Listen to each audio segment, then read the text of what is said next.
बिस्मिल्लाहिर्रहमानिर्रहीम।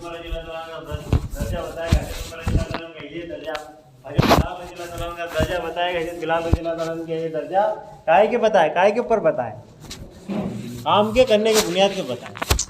हाँ, ये दर्जे ये बताया कि ये दिन का काम करते हैं और दिन के ऊपर अपना जान भी लगाते हैं और दिन के ऊपर अपना माल भी लगाते हैं और दिन के ऊपर अपना वक्त भी लगाते हैं। उनकी ख्वाहिशें दिन के मुताबिक पूरे करते हैं। ये ख्वाहिशें काय के मुताबिक, अपनी ख्वाहिशों को दिन के ताबे कर दी इन्होंने। हाँ, दुनिया ख्वाहिशें को पूरा करने की जगह नहीं है कि दुनिया के अंदर हम ख्वाहिशें पूरी करें। ये फरमाया दुनिया में एक ख्वाहिश अगर दिल में पैदा हुई नहीं, उसको पूरी करने में लगे दूसरी आएगी और दूसरी में लगे तो तीसरी आएगी और तीसरी में लगे चौथी आएगी। ये फरमाया दुनिया में ख्वाहिशें पूरी होती नहीं है। दुनिया में चाहते तो एक के बाद एक जन्म लेती है, एक के बाद एक जन्म लेती है, एक के बाद एक जन्म लेती है। तो फरमाते हैं चाहतों को अल्लाह तबारक तआला जन्नत में पूरी करेगा। दुनिया तो हुक्मों को पूरा करने की जगह है। दुनिया का ही की है हुक्म के हाँ एकामात के पूरे करने की। जो एकामात है नहीं वो अल्लाह के हुक्म है। अल्लाह ने ईमान वालों को हुक्म दिया करने के लिए, वो एकामात को ईमान वाला पूरा लेकर जाए बस। हाँ, ये अगर पूरा कर गया तो फिर अल्लाह क्या करेंगे, इसकी जी की चाहतों को पूरी करेंगे। खाली से जी में ख्याल आएगा, अल्लाह उन चाहतों को क्या कर देंगे, पूरी कर देंगे। तो दुनिया जो है चाहतों की पूरी करने की जगह नहीं है। चाहतों को पूरी करने की जगह कहाँ है, आखिरत। हाँ, अल्लाह तबारक तआला कल क़यामत के दिन मैदान के हश्र के अंदर ये फरमाया इसको जन्नत में जाने का फैसला कर देंगे। अब ये जन्नत में गया है, अब इसकी सारी चाहतें पूरी करेंगे।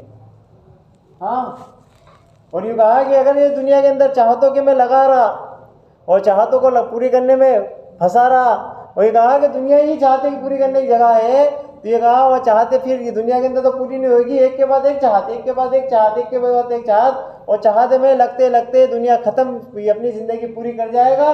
फिर अल्लाह तबारक तआला इसको मनचाही ज़िंदगी नहीं देंगे, फिर वहाँ पे जो देंगे ना वो रब चाही देंगे। हाँ, मनचाही अगर चाहें तो दुनिया में रबचाही गुजार लें, वहाँ मनचाही गुजार लेंगे, और अगर यहाँ पे चाहें मनचाही गुजारना तो फिर वहाँ रबचाही गुजारना पड़ेगी। दोनों चीज़ें अल्लाह ने किसको सुपुर्द कर दी, वो ईमान वाले सुपुर्द कर दी। ये बताओ तुम्हें करना क्या है। इसलिए मेरे भाई ज़िंदगी छोड़ी है। इसलिए सहाबा ने ज़िंदगी को बनाने के लिए जो है अपनी सारी जान काय पे लगा दी कि दिन पे लगाई, वो माल कहाँ लगा दिया कि दिन पे लगा दिया, वो वक्त कहाँ लगा दिया कि दिन पे लगा दिया। तो दुनिया में सहाबा इकराम रज़ियल्लाहु तआला को हमारे लिए नमूना बना दिया। ये देखो, अगर तुम दिन पे लगाओगे ना तो ये दिन के लगाने की बुनियाद पर क्या होगा कि तुम्हारी ज़िंदगी बनेगी भी, तो तुम्हारी ज़िंदगी दुनिया की भी नहीं बिगड़ेगी, दुनिया की भी सुधरेगी और आखिरत की भी सुधर जाएगी। किसी एक सहाबा ने जिसने दुनिया पे जो है तरजीह नहीं दी, आखिरत को तरजीह दी है, तो सहाबा की किसी की ज़िंदगी नहीं बिगड़ी। हाँ, किसी की नहीं बिगड़ी। यूँ कहा जिसको अल्लाह तबारक तआला ने ये फरमाया कि शहादत का दर्जा देना था, शहीद कर यूँ कहते शहीद हो गए, और जिसको शहादत का दर्जा नहीं दिया तो दुनिया के अंदर उनको गवर्नर बना दिए। हाँ, जो नाक पूछने के लिए कप्तान का कपड़ा इस्तेमाल करते हो, एक वक्त ये हो कि भूख के हालत के अंदर मस्जिद नबी की चौखट पे पड़े रहते हो। हाँ, दिन के खातिर कुर्बानियाँ और मशक्क़तें बर्दाश्त कर रहे हैं और जिल्लतें बर्दाश्त कर रहे हैं और सारी सख्तियाँ काहे के लिए बर्दाश्त कर रहे हैं, ये दिन के खातिर, दुनिया को तरजीह नहीं दे रहे हैं। हाँ, ये दिन हमारी ज़िंदगी के अंदर आ जाए, अल्लाह के नबी सल्लल्लाहु अलैहि वसल्लम जो बात कह रहे हैं वो बात को हम सुन लें, वो बात को कर लें, उस बात को जो है हम दूसरे जो सहाबा दूसरे काम में लगे उन तक उनको पहुँचा दें, इस फिक्र में लगे हैं। पर कहाँ है कि अल्लाह के नबी सल्लल्लाहु अलैहि वसल्लम की फैज़ सोहबत में लगे हुए हैं। तो क्या हो रहा है, अल्लाह तबारक तआला उनको जो दुनिया के अंदर है ना गवर्नर बना रहे हैं। हाँ, गवर्नर बना रहे हैं, और दुनिया के यूँ फरमा रहे हैं कि तख्त ताज उनके कदमों के नीचे ला के दे रहे हैं। काय की बुनियाद के ऊपर, कि दिन के काम के करने की बुनियाद पर। ये फरमाया इस उम्मत को दो काम दिए हैं। एक काम नहीं है कि खाली अपनी जात से इबादत करना, हाँ, उस इबादत में जान पैदा करने के लिए दावत है। इस उम्मत का जो तमगा इम्तियाज अल्लाह तबारक तआला ने दिया है, इस उम्मत को ख़ास तौर से जो इनाम दिया है, और यूँ कहा है कि सबसे आखिर में आई है और सबसे पहले जन्नत में जाएगी। हुजूर पाक सल्लल्लाहु अलैहि वसल्लम की जो उम्मत सबसे आखिर में आई है और सबसे पहले जो जन्नत में जाएगी, वो काहे की वजह से जाएगी, वो इबादत की बुनियाद पे जाएगी। हाँ, बल्कि वो फरमाया कि दावत के काम करने की बुनियाद पे जाएगी। कि ये काम करती है, कौन सा, कि नबी वाला काम करती है, लोगों की खुशामद करते हैं, लोगों के पास जाते हैं। ये फरमाया कि ईमान वाले की वो सिफात होती है, खुद भी अमाल करता है, लोगों की अमाल पे लाने की फिक्र करता है। हाँ, ये सिफात है ईमान वाले की। और ये फरमाया कि मुनाफिक की पेशाने करता तो नहीं है और डरता भी नहीं है और अकड़ता है, करता भी नहीं है और डरता भी नहीं है। वो भी क्या करता है मुनाफिक? अकड़ता। देखा जाएगा जो होगा, देखा जाएगा होगा। ईमान वाला करता है और डरता है और फिर चलता है, खुद भी करता है और डरता भी है और फिर चलता भी है और चलाता भी है। हाँ, ये ईमान वाले की पहचान है। इसलिए मेरे भाई अल्लाह ने हम सबको ईमान वाला बनाया। जिस तरीके डॉक्टर साहब की पहचान होती है ना, कि डॉक्टर साहब के गले में आला होता है और इलाज करते हैं, बीमारियों का इलाज करते हैं। कोई बीमारी का इलाज कराने जो वकील साहब के पास नहीं जाते कि साहब बीमार हूँ, और वकील साहब के पास जाएंगे तो वकील साहब यूँ कहेंगे क्या पागल है, अरे इलाज कराने के लिए मेरे पास नहीं आना, मेरे पास जो आना है ना वो केस लड़ने के लिए आना। मैं केस लड़ता हूँ। मैकेनिक साहब गाड़ी को खोल देते हैं, वापस बांध देते हैं, उनकी पहचान है मैकेनिक है। और डॉक्टर साहब की पहचान है कि इलाज करते हैं, और वकील साहब की पहचान है कि केस लड़ते हैं। तो ईमान वाले की भी तो पहचान हो। ईमान वाले के अंदर क्या सिफात हो? जो फरमाया ईमान वाला भी सिफात से पहचानने में आएगा। कैसे? ईमान वाला भी सिफात से पहचानने में आएगा कि ईमान वाला वो है जो अपने लिए पसंद करे, अपने भाई के लिए पसंद करे। हाँ, ईमान वाला कौन है? ईमान वाला वो है जो अपने लिए पसंद करे, अपने भाई के लिए पसंद करे। और ये फरमाया ईमान की तो 70 से ज़्यादा साखें हैं। सबसे अफजल साख कलमा ला इलाहा इल्लल्लाह मुहम्मद रसूलुल्लाह सल्लल्लाहु अलैहि वसल्लम का पढ़ना, और सबसे अदना साख रास्ते से तकलीफ के चीज़ का हटाना, और हया ईमान की एक अहम साख है। अब सोचें हम कि अल्लाह के नबी सल्लल्लाहु अलैहि वसल्लम ने ईमान की पहचान बतलाई है कि ईमान वाला कौन है? कि ईमान वाला वो है जो कलमा ला इलाहा इल्लल्लाह मोहम्मद रसूलुल्लाह सल्लल्लाहु अलैहि वसल्लम पढ़ता है। और दूसरा ये कि ईमान की सबसे आखिरी, कहते हैं नहीं, राय के जर्रे के बराबर ईमान को बचा के ले जाना, कि जिसके अंदर जर्रे के बराबर भी अगर ईमान बाकी है ना, तो फिर रास्ते में तकलीफ दे चीज़ को पड़ी हुई को बर्दाश्त नहीं करेगा। किसी को तकलीफ आखिरी सबसे आखिरी पहचान बताइए ईमान की, कि सबसे आखिर क्या है? कि सबसे आखिरी ईमान की पहचान ये है कि रास्ते से तकलीफ दे चीज़ का हटाना। और मेरे भाई अल्लाह ने हमें ईमान वाला बनाया। हम मुसलमान हैं, हम सब कलमा पढ़ते हैं, कलमा ला इलाहा इल्लल्लाह मुहम्मद रसूलुल्लाह सल्लल्लाहु अलैहि वसल्लम हम सब पढ़ते हैं, हम सबका यकीन है कि अल्लाह पालने वाले हैं। पर हम जब देखें, जब मोटरसाइकिल खड़ी करते हैं तो रास्ते में तकलीफ तो नहीं पहुँचा रहे हैं किसी को। एक तो जुबान का बोलना, एक है अमाल से दावत का देना। हाँ, एक मोटरसाइकिल खड़ी कर रहे हैं और मोटरसाइकिल खड़ी करते वक्त हमें एहसास हो कि इसके खड़े करने की वजह से किसी का रास्ता तो नहीं रुक रहा। अगर दिल के अंदर ख्याल पैदा हो गया कि मेरे खड़ा करने से रास्ता रुक रहा है, तो समझ तेरे दिल के अंदर वो आखिरी ईमान की जो हरारत है ना, रास्ते में तकलीफ दे चीज़ का हटाना, वो मौजूद है। अगर वो हरकत पैदा नहीं हुई है ना, तभी क्या कर रहे हैं? अभी हम नारे लगा रहे हैं ईमान की। हाँ, वो हरकत भी नहीं है अभी, तो उसके लिए दावत की मेहनत है। हाँ, ये फरमाया ईमान वाला जो होता है ना, वो जो है ये फरमाया कि उसकी जो ज़िंदगी है और गैर की ज़िंदगी के अंदर फ़र्क होता है। इसका चलना, इसका बोलना, इसका सामान का उठाना, इसका सामान का रखना, इसका तिजारत का करना, इसका मामलात का करना, इससे मार्केट के अंदर लोगों से मिलना और जुलना, ये फरमाया एक अलग से होता है। ये ईमान वाला है। अरे तुम ऐसा क्यों नहीं करते? कि इसलिए नहीं करते हैं कि हम ईमान वाले हैं। वो ईमान वाले को अल्लाह के नबी सल्लल्लाहु अलैहि वसल्लम ने ज़िंदगी गुजारने का तरीका बतलाया, इसलिए करते हैं। इसलिए मेरे भाई हमारी ज़िंदगी आज़ादाना थोड़ी है। हमारी ज़िंदगी आज़ादाना नहीं है कि हम अपनी मर्ज़ी के मुताबिक ज़िंदगी गुजारें, नहीं, बल्कि हम हमारी ज़िंदगी को अल्लाह के हुक्म और रसूलुल्लाह सल्लल्लाहु अलैहि वसल्लम के तरीके के मुताबिक गुजारें। ये फरमाया इखलासी ईमान है और ईमानी इखलास है। ये काम क्यों कर रहे हैं? कि इस काम से मेरा अल्लाह राज़ी होगा। ये काम क्यों कर रहे हैं? हाँ, जब ईमान वाला किसी काम को करता है ना, तो काहे के लिए करता? अल्लाह को राज़ी करने के लिए। हाँ, कि यार तुम ये मोटरसाइकिल कभी भी लाते हो, मेरी दुकान के सामने यहाँ नहीं खड़ी करते हो, वहाँ जाके खड़ी करते हो। ऐसा क्यों करते हो? कि यार इससे तुम्हारी गली छोटी है और यहाँ रास्ता रुकता है, और रास्ता रुकना हमारे मजहब इस्लाम ने मना फरमाया है। हाँ, सवाल खड़ा होता है। आदमी जब मुस्तकिल किसी काम को करता है ना, तो देखने वाला सवाल खड़ा करता है। सहाबा के सामने ये मामले थे। सहाबा के सामने जो है यहूदी सवाल करते थे, तुम ऐसा क्यों करते हो? कि हमें हमारे नबी सल्लल्लाहु अलैहि वसल्लम ने ऐसा करने की दावत दी है, इसलिए ऐसा करते हैं, हमारा मजहब ने हमें सिखलाया इसलिए हम ऐसा करते हैं। तुम्हारा मजहब ऐसा भी बतलाता कि हाँ हमारा मजहब ऐसा भी बतलाता, बताओ तुम्हारे मजहब में दाखिल होने के लिए क्या करना। जब ये दाखिल हुए, हम कहते हैं ना साहबा के जो है ये अमल को देख के दाखिल हुए, तो अमल एक दिन में दाखिल थोड़ी, वो अमल को मुस्तकिल देखते रहे, उस अमल को वो मुस्तकिल दावत देते रहे, उस अमल का देख करना, उस अमल का ऑटोमेटिक दावत का देना। जब वो दावत उनके दिल के अंदर उतरी ना कि काम बहुत अच्छा करते हैं यार, तो कौन कराता, हम थोड़ी करते, तो हमारा मजहब इस्लाम कराता हमसे।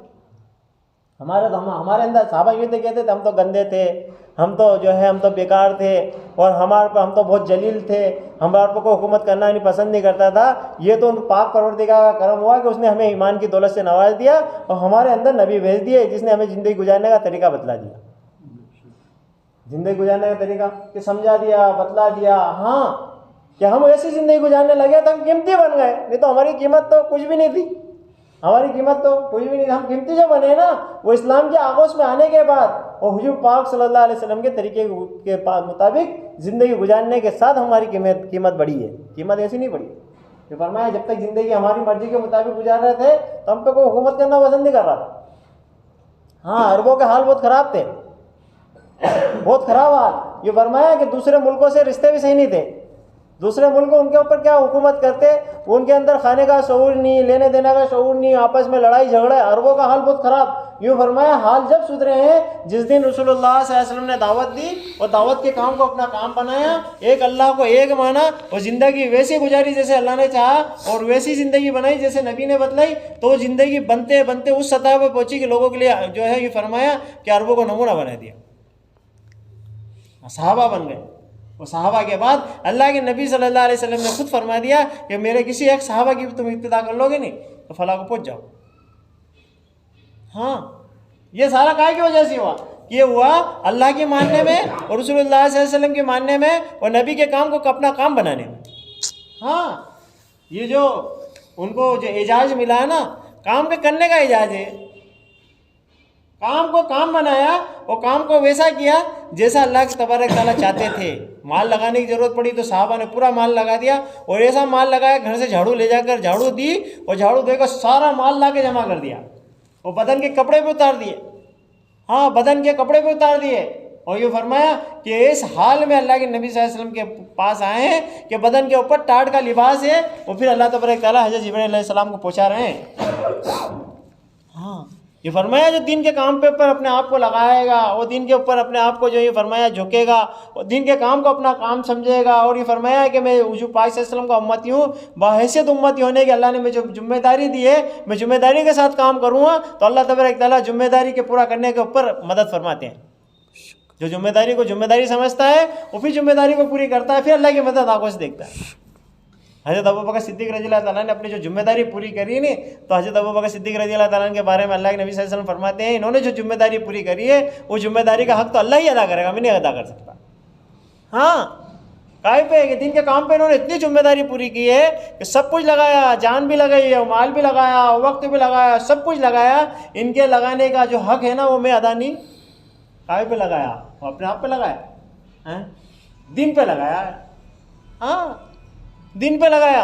जब दिन पे लगाया ना तो हज़रत जिब्रील अलैहिस्सलाम आए और आकर अल्लाह के नबी सल्लल्लाहु अलैहि वसल्लम से कहा कि अल्लाह के नबी सल्लल्लाहु अलैहि वसल्लम हज़रत अबू बकर सिद्दीक़ रज़ियल्लाहु ताला अन्हु को अल्लाह ने सलाम भेजा है। किसके सलाम आया? जो सारे दुनिया को पालने वाले का सलाम आया। बेशक अल्लाह। वो काम है मेरे भैया, ये जो काम है ना, ये कहा कि जो अव्वल से लिया अल्लाह तबारक ताला ने वो आखिर की सुपुर्द कर दिया। जो अव्वल से अल्लाह ने पहला काम लिया ना वो किसके सुपुर्द कर दिया? आखिरी वालों। हाँ, वो काम है। ये फरमाया इस काम को जब हम काम बनाएंगे, वो काम को काम समझेंगे, अपनी जो है ये फरमाया अपनी जिम्मेदारी के साथ काम को निभाते हुए और जो है अल्लाह से मांगते हुए डरते हुए करते चले जाएंगे, तो ये फरमाया सलाहियतों को खोलने वाले तो अल्लाह हैं। वो काम किसका है कि अल्लाह का है और लेने वाले भी अल्लाह हैं। जो जिसका काम करते हैं नहीं, किसी को मकान बनाने वाला मकान बनाने के लिए गया है तो उसको काम मकान बनवाना है तो बतलाएगा वो कि ये दीवार पे क्या लगाना है, यहाँ अलमारी निकालनी है और यहाँ खिड़की निकालनी है और यहाँ वेंटिलेशन लगाना है या कोटा स्टोन लगाना है या ग्रेनाइट लगाएंगे और यहाँ दरवाजे लगाएंगे और फर्श में ये लगाना और छत पे ये लगाना है, क्योंकि काम उसका है, उसको करना है। और जब काम कराने वाला काम करवाता है ना, वो काम करने वाला उसके मान के मुताबिक काम करता है तो बंगला क्या बिल्डिंग बेहतरीन बन जाती है। और अगर उसके मान के मुताबिक काम नहीं करे तो थोड़े दिन में क्या करता है वो सेठ मालूम है, थोड़े दिन में ऑटोमेटिक बदल देता है मिस्त्री को कि मानता नहीं है मेरी, दूसरे मिस्त्री को लाओ। इसलिए मेरे भाई ये फरमाया काम तो मानते हुए करने का है। हाँ, ये फरमाते हैं अल्लाह तबारक ताला ने जो खैर की भी खैर जो रखी है ना, खैर की भी खैर वो नागवारियों में रखी है। इस काम की शुरुआत ही नागवारी में, शुरुआत से नागवारी है। ये फरमाया हजरत बिलाल रज़ी अल्लाह तआला ने इस्लाम में दाखिल हुए तो जो है गुलाम थे, एक तो उधर गुलाम तो थे ही सही, और जिस दिन से इस्लाम में दाखिल हुए उस दिन से सख्तियाँ और ज़्यादा आई है। इतनी नागवारियाँ आ रही हैं कि रात रात भर मारा जा रहा है और कूटा जा रहा है, और दिन के जो है तपती हुई रेत पे चित्ता लेटाकर बदन पे चट्टान रख दी जा रही है, और रात को उन जख्मों को और ताज़ा करने के लिए कोड़े मारे जा रहे हैं। काहे के लिए? कि इस काम से हट जा, ये दिन को छोड़ दे।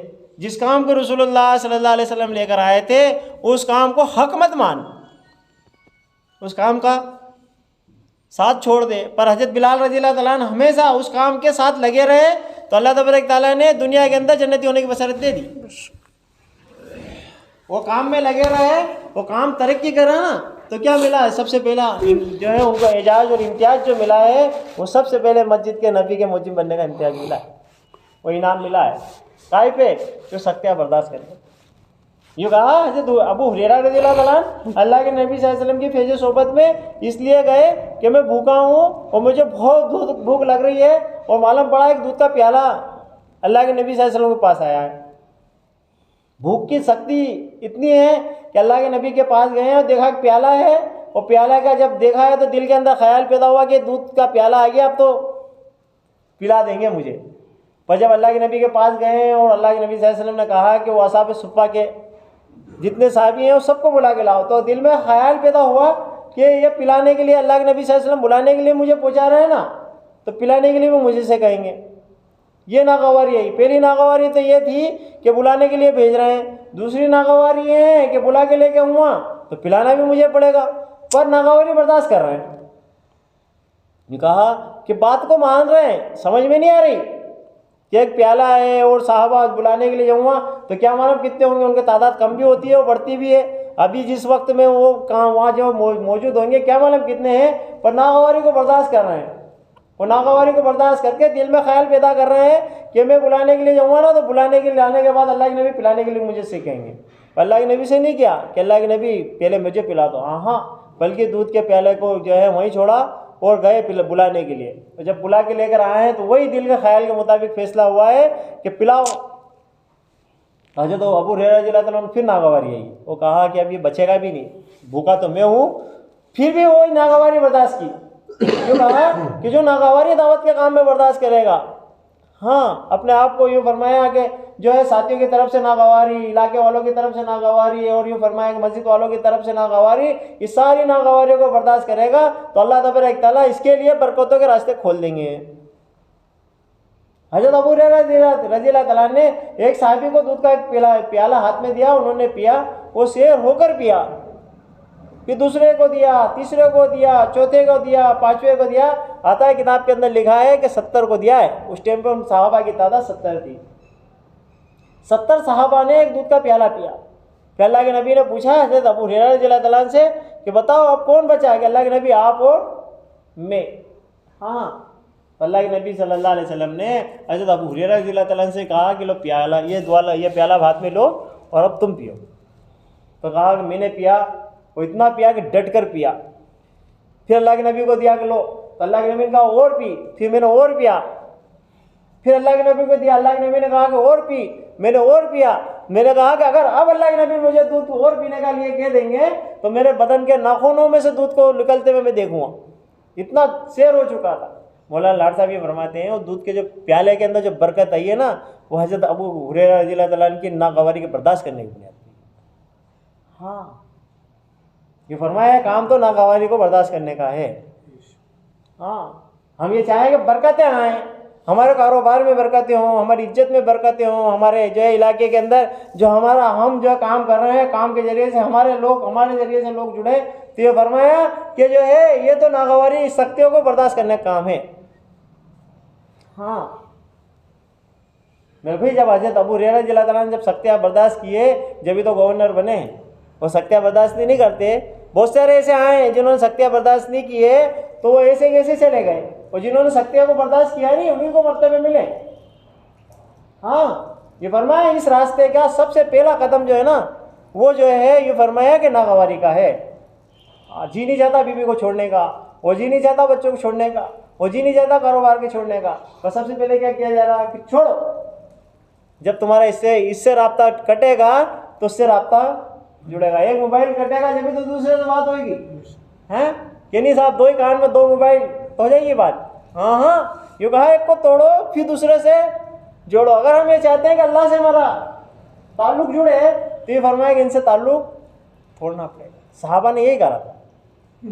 इसके लिए मेरे भाई अल्लाह ने हम सबको वो अजीम काम अदा फरमाया है, जो काम अल्लाह तबारक ताला ने अगलों से लिया है वो पिछलों की सुपुर्द कर दिया है। अब इसके बाद ये फरमाया कि ये दौर क़यामत है।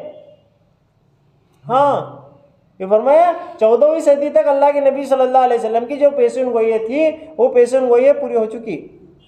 अब इसके बाद 14वीं सदी के बाद अल्लाह के नबी सल्लल्लाहु अलैहि वसल्लम ने फरमाया था कि 14वीं सदी के बाद, जिसका मफ़हूम खुलासा है कि कब क़यामत आ जाए कह नहीं सकते।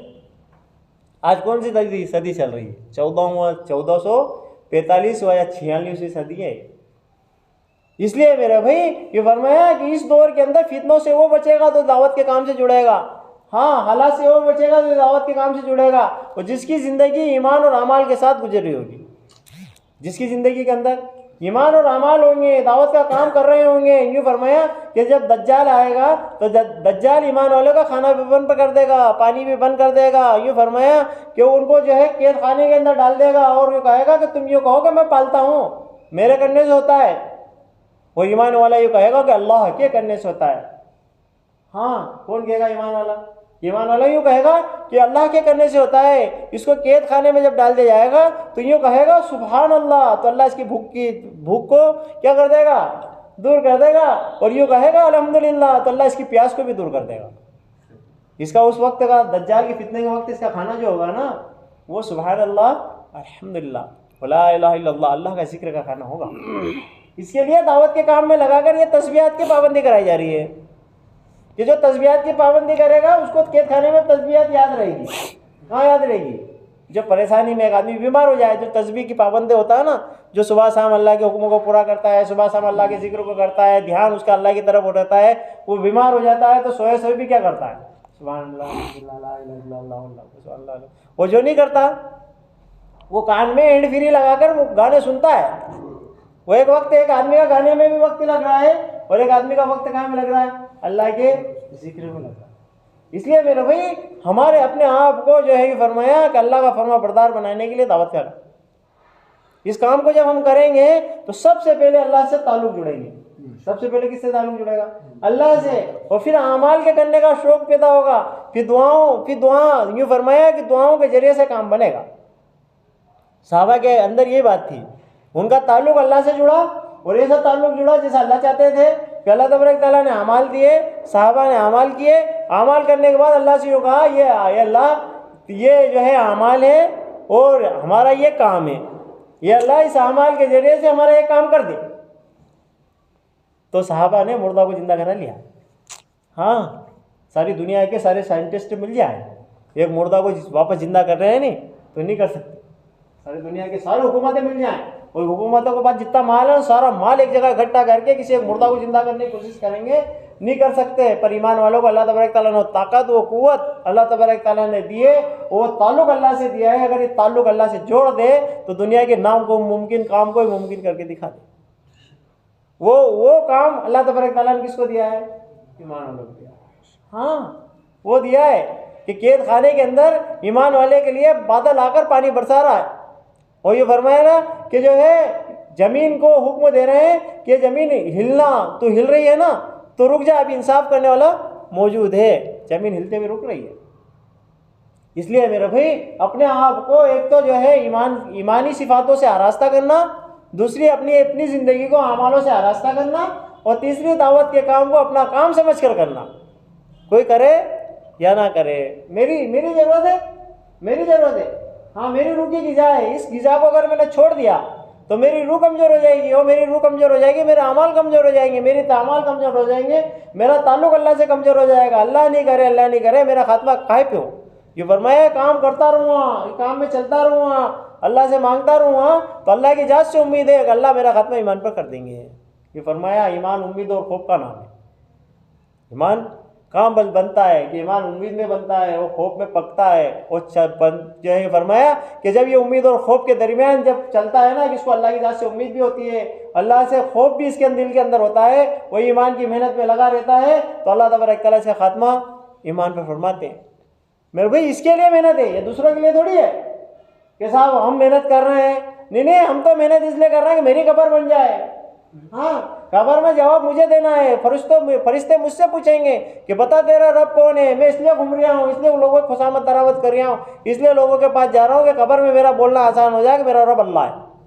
मैं इसलिए थोड़ी जा रहा हूँ, मेरे तो एक जिम्मेदारी है, उस जिम्मेदारी को पूरा कर रहा हूँ। असल जिम्मेदारी तो मेरी ये है कि मेरी आखिरत बन जाए।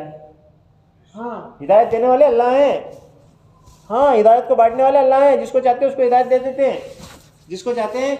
अल्लाह ने तो परिंदों से काम लिया है। हाँ, अबाबिल परिंदे ने काबतुल्लाह की हिफाजत की है। और ये फरमाया सुलेमान अलैहिस्सलाम के दौर के अंदर जो है वो परिंदा हुदहुद, उसने दावत दी है। 10,000 जो है मलका के साथ जो आए ना, 10,000 उनके साथी ने जो है ईमान के अंदर दाखिल हुए। उलमा ये फरमाते 10,000 जो है वो मलका साथ में लेकर आई थी। वो मलका जब हज़रत सुलेमान अलैहिस्सलाम के साथ में उनके 10,000 आदमियों के साथ में लिए, 10,000 के 10,000 ने एक साथ कलमा पढ़ा है, वो ईमान के अंदर दाखिल हुए। किसकी दावत पे? कि वो हुदहुद परिंदे की दावत के ऊपर।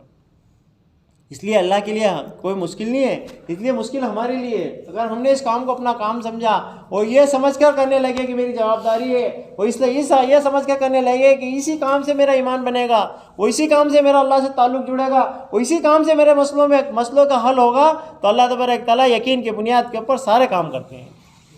जितना यकीन अल्लाह की जात से मजबूत होता है ना, वो काम के साथ मजबूत होता है, तो अल्लाह तबारक तआला काम के साथ उसके हालात कैसे दूर करते हैं। हाँ, काम में लगने से। ये फरमाया अल्लाह तबारक तआला आजमाते हैं। हाँ, आजमाइश में डालते हैं। वो जो आजमाइश में पुख्ता उतर जाता है, फिर अल्लाह तबारक तआला उसकी जो है मदद करते हैं। हाँ, आजमाइश में डालते हैं, पर आजमाइश में इसलिए डालते हैं कि आजमाइश में कितना पुख्ता उतरे। इसलिए मेरे भाई अल्लाह ने हम सबको ईमान वाला बनाया है, हम सब ईमान वाले हैं। और अल्लाह तबारक तआला ईमान वालों को आजमाइश में इसलिए डालता है कि इनको नवाजे, इनके मर्तबा को बढ़ाएं। हाँ, आजमाइश ईमान वाले के ऊपर इसलिए नहीं आती कि इनको तकलीफ में डालें, बल्कि ईमान वाले पर आजमाइश इसलिए आती है कि इनके मर्तबे को बढ़ाएं। हज़रत हुज़ैफा रज़ियल्लाहु तआला अन्हु यूँ फरमाते हैं कि 200 सहाबा में सबसे ज़्यादा खस्ता हाल हज़रत हुज़ैफा रज़ियल्लाहु तआला अन्हु। बदन पर कपड़ा भी नहीं कि बदन को ढाक लें। अल्लाह के नबी सल्लल्लाहु अलैहि वसल्लम के साथ जो है अल्लाह के रास्ते में निकले, और निकलने के बाद सर्दी इतनी तेज़ है कि ज़मीन से चिमटे हुए हैं। वो जब चिमटे हैं ना ज़मीन से, तो ज़मीन से इसलिए चिमटे हैं कि ज़मीन की गर्मी मुझे मिल जाए, कि थोड़ी हवा से बच जाऊँ बस। 200 सहाबा में सबसे ज़्यादा खस्ता हाल और अल्लाह के रास्ते में है। और अल्लाह के रास्ते में निकल कर जब सख्तियों को बर्दाश्त कर रहे हैं, नागवारियों को बर्दाश्त कर रहे हैं, तो यूँ फरमाया कि अल्लाह के नबी का पैर हज़रत हुज़ैफा के पैर दोनों का पेट टकराया। तो हज़रत हुज़ैफा रज़ियल्लाहु तआला अन्हु से अल्लाह के नबी ने पूछा को कौन? कि हुज़ैफा। तो यूँ कहा कि यूँ उठ खड़ा हो। तो हज़रत हुज़ैफा रज़ियल्लाहु तआला ने यूँ नहीं कहा कि अल्लाह के नबी बहुत सर्दी लग रही है और आप जो है कह दें क्या कह रहे हो। हाँ, अल्लाह के नबी ने कहा कि उठ खड़ा हो। मैं फ़ौरन खड़ा हुआ। अल्लाह के नबी सल्लल्लाहु अलैहि वसल्लम ने कहा कि हुज़ैफा दुश्मन के जत्थे में जाना और जासूसी करके आना कि वो क्या कर रहे हैं, तो कुछ हरकत मत करके आना। मैंने अल्लाह के नबी की बात को माना और मान के चला। तो अल्लाह के नबी ने दुआ दी कि अल्लाह हुज़ैफा के आगे से, हुज़ैफा के पीछे से, हुज़ैफा के दाएं से, हुज़ैफा के बाएं से, अल्लाह तू हिफाजत फरमा। तो हज़रत हुज़ैफा रज़ियल्लाहु तआला ने फरमाते हैं कि मैं तो ऐसा चल रहा था जैसे गर्मी में मेरी सारी सर्दियाँ उड़ गई थी। काय की वजह से? वो आग लगाने की ज़रूरत पड़ी थी, कंबल ओढ़ने की ज़रूरत पड़ी थी, कपड़ा भी नहीं पहना था उस टाइम। जैसे हाल में थे उसी हाल में चले। अल्लाह तबारक तआला ने अपनी कुदरत से वो सर्दी को गर्मी में तब्दील किया है। हज़रत हुज़ैफा रज़ियल्लाहु तआला जब चले हैं और जाकर जब दुश्मन के जत्थे में पहुंचे हैं तो देखा है कि बहुत तेज हवा चल रही है, वो खेमे उड़ रहे हैं, वो पत्थर इधर से उधर फिका रहे हैं। हाँ, इन्होंने देखा कि जो है दुश्मन ने इस्लाम जो है अकेला बैठा है, जो है तीर निकाली उसको मार दो। हाँ, तीर की जब हरकत हुई है तो ख्याल आया कि ऐसा ना हुआ कि अल्लाह के नबी ने कहा था कोई हरकत मत करके आना। अमीर के मानने में ही ये फरमाया, अमीर जब तक हम अमीर की नहीं मानेंगे, वक्त का जो हमारी जमात का अमीर हो या हमारे इलाके का अमीर हो या हमारा कोई जिम्मेदार हमने हमें बना दिया, हमारी समझ में नहीं आती है कि क्या बात कह रहा, पर अमीर की बात को मानने में ही खैर होती है। अमीर की बात मानने में, अमीर की बात को मानने में खैर है। यूँ फरमाया कि मैंने वो वापस जो तीर निकाला था तरकस में से उसको वापस लेकर रखा और रख कर जब चला हूँ तो यूँ फरमाया कि 20 घोड़ा सवार मुझे मिले। वो हरकत कर देते तो उलमा हजरात ये फरमाते हैं कि वो जब जो है जीती जिताई जो जंग बिना लड़े जीती थी, वो जो है ये फरमाया कि नुकसान के अंदर तब्दील हो जाती, क्योंकि अल्लाह की मदद जो थी ना वो हज़रत हुज़ैफा रज़ियल्लाहु तआला अन्हु की अल्लाह के नबी सल्लल्लाहु अलैहि वसल्लम की बात के मानने पर थी। हज़रत हुज़ैफा रज़ियल्लाहु तआला ने अल्लाह की नबी की बात को माना है और बिना चूज चुराए के चले हैं, वो कोई हरकत करके नहीं आए हैं। अल्लाह तबारक तआला ने फरिश्तों को उतारा है, फरिश्ते आए हैं। हज़रत हुज़ैफा रज़ियल्लाहु तआला ने फेस टू फेस फरिश्तों को देखा है। ऐसे बहुत कम सहाबा गुजरे हैं जिन्होंने फरिश्तों को देखा, उसमें से एक हज़रत हुज़ैफा रज़ियल्लाहु तआला ने जिन्होंने फरिश्तों को फेस टू फेस देखा। और फिर जब फरिश्ते सामने आए तो फरिश्तों ने यूँ कहा कि तुम जाकर जो है अल्लाह के नबी को सलाम कह देना, आपके आका को सलाम कह देना और कहना कि अल्लाह ने सारा इंतजाम कर दिया। काय की वजह पे? हाँ, वो अल्लाह के नबी के बात के यूँ कहा कि हमें अमीर के बात पे दिखता है कि अमीर कर क्या रहे हैं यहाँ, कोई ऐसा कैसे बोल रहे हैं यार, हमारी समझ में नहीं आ रही है यार। पर समझने के लिए अल्लाह तबारक तआला ने हमारी जितनी अकल दी है उतनी अकल हर किसी को, हर एक को अकल अलग अलग दी है। अल्लाह ने हर एक को सलाहियत अलग अलग दी है, हर एक को सलाहियत अलग दी है, हर एक को अकल अलग दी है। ये फरमाया कि हज़रत हुज़ैफा रज़ियल्लाहु तआला अन्हु की सख्तियों का बर्दाश्त करना, हज़रत हुज़ैफा रज़ियल्लाहु तआला अन्हु को सर्दी का बर्दाश्त करना, हज़रत हुज़ैफा रज़ियल्लाहु तआला अन्हु का नबी की बात का मानना और कोई हरकत ना करना, जिसके ना करने के बुनियाद के ऊपर क्या हुआ, वो जंग बिना लड़े के फतेह हुई है। लड़ने की ज़रूरत नहीं पड़ी है, बिना लड़े काफिर जो है मैदान को छोड़ के भागे हैं और खेमों को तोड़ के भागे हैं। अल्लाह तबारक तआला ने उनके दिलों में रौब भी पैदा फरमाया और खौफ भी पैदा फरमाया। इतनी तेज हवा चली है कि उनके खेमों को अल्लाह तबारक तआला ने आग से जलाकर राख कर दिया। तो मेरे भाई अमीर के मानने में खैर है, अमीर के मानने में खैर है। ये तो मानकर चलने का रास्ता है, ये तो क्या है, ये तो मानकर चलने का रास्ता है और मांग के चलने का रास्ता है। एक तो मानना है और एक मानना है कि अल्लाह से मांगते हुए चलना कि अल्लाह तू चलाता रहना, ऐसा ना हो कि किसी की बुराई दिखा दे, वो किसी का जो है तो ताना, किसी का जो है ये फरमाया किसी का ऐब दिखा दे, वो किसी को छोटा बनवा दे, वो किसी को बड़ा बनवा कर तू किसी का ऐब दिखाकर काम से दूर कर दे। ऐसा ना हो ये अल्लाह, बल्कि तू मुझे जो है छोटा बनाकर और ऐब को छुपा कर चला दे। हाँ, सहाबा मांगते थे, सहाबा मांगते थे। और सहाबा ये फरमाते हैं कि जब सहाबा के सामने कहा कि वो तो जो है अल्लाह के नबी, वो तो उसकी अकड़ ने रोका, कि नहीं उसकी अकड़ ने थोड़े रोका, उसके माल ने रोका, वो तो बड़ा कि नहीं अल्लाह के नबी वो तो बहुत अच्छे सहाबी हैं और वो तो जो है निकलना चाहते थे, उन्होंने घोड़ा भी पहले तैयार कर रखा था और उन्होंने सामान भी पहले तैयार कर रखा था। ये फरमाया सहाबा ने किसी का ऐब बयान नहीं किया, हाँ, और किसी की बुराई भी नहीं देखी और क्या बयान किया, अच्छाई बयान की। जब अच्छाई बयान की है तो अल्लाह की तरफ से क्या आई है, फिर मदद उतरी है, फिर कब उतरी मदद, अच्छाई के बयान के करने पर अल्लाह क्या करते हैं, आसमानों से फैसले फरमाते हैं, आसमानों से फैसले उतरते हैं। हाँ, अल्लाह तबारक तआला क्या करते हैं कि फिर उसको इज्जत देते हैं और ऐसी इज्जत देते हैं कि जो हमेशा हमेशा की होती है, हमेशा। इसलिए मेरे भाई अल्लाह ने हमें काम दिया है, ये काम वो है जो नबी वाला काम है। हाँ, इस काम के साथ अल्लाह की मदद बराह रास्त है, इस काम के साथ अल्लाह की मदद बराह रास्त। और जो बड़ा काम होता है ना, वो बड़ा जो सोना जो होता है ना, सोना कीमती होता है, हीरा जो कीमती होता है, उसकी हिफाजत भी इतनी करना होती है। हाँ, सोने को इस तरीके से कोई लेके घूमता नहीं है, वो क्या करता है, हिफाजत के साथ रखता है। हीरे को जो है आदमी क्या करता है, इस तरीके से जो है क्या करता है, जमा करके रखता है, उसको हिफाजत के साथ रखता। ये फरमाया इस काम के साथ भी जो है फरमाया कि जो है बड़ा काम है उतनी हिफाजत के साथ काम को करना। क्या करना, किसको हिफाजत के साथ करना, अल्लाह से मांगते हुए करना, डरते डरते करना। ये फरमाया छोटा बनकर करना। और ये फरमाया कि सबसे ज़्यादा हमारे बड़े ये फरमा रहे हैं अभी कि कम से कम दिन में 1000 मरतबा इस्तग़फ़ार पढ़ना। कितनी मरतबा, 1000 मरतबा। क्योंकि हर एक से जो है छोटे बड़े गुनाह होते रहते हैं, और ये फरमाया छोटी बड़ी खताएं होती रहती है, तो हमें मांगते हुए क्या करना है, अल्लाह से मांगते हुए काम करना है, और छोटा बनकर काम करना है, और इस्तग़फ़ार पढ़ते हुए इस काम को यूँ फरमाया कि करना है, और ये फरमाया कि इस काम के अंदर जो है अपना जान लगाना है, अपना माल लगाना है, अपना वक्त लगाना है, और जो है तरतीब के साथ लगाना है। इंशाअल्लाह करेंगे इंशाअल्लाह। अल्लाह तबारक तआला हम सबको कहने सुनने ज़्यादा अमल करने की तौफीक अता आमीन फरमाए। सुभान इसलिए अभी मगरिब की नमाज के बाद भी बात हुई, अल्लाह। आप तमाम साथियों से दरख्वास्त है कि हम बैठें और जो है अल्लाह से मांगें कि अल्लाह ये जो है काम दिया है, इस काम में तेने हमें तो लगा लिया, ये अल्लाह अगर इस बस्ती वालों को लगा लेगा तेरा क्या बिगड़ जाएगा। तेने 4 महीने के लिए कबूल कर लिया है, तूने हमारा घर सर्दी की रातों के अंदर छुड़वाया है, और सर्दी की रातों के अंदर तेरे घर में हमें सुलाया है। या अल्लाह तेने हम पे रहम फरमाए, या अल्लाह इस बस्ती वालों पे भी तो रहम फरमा दे। हाँ, जब मांगा जाएगा ना तो अल्लाह तबारक तआला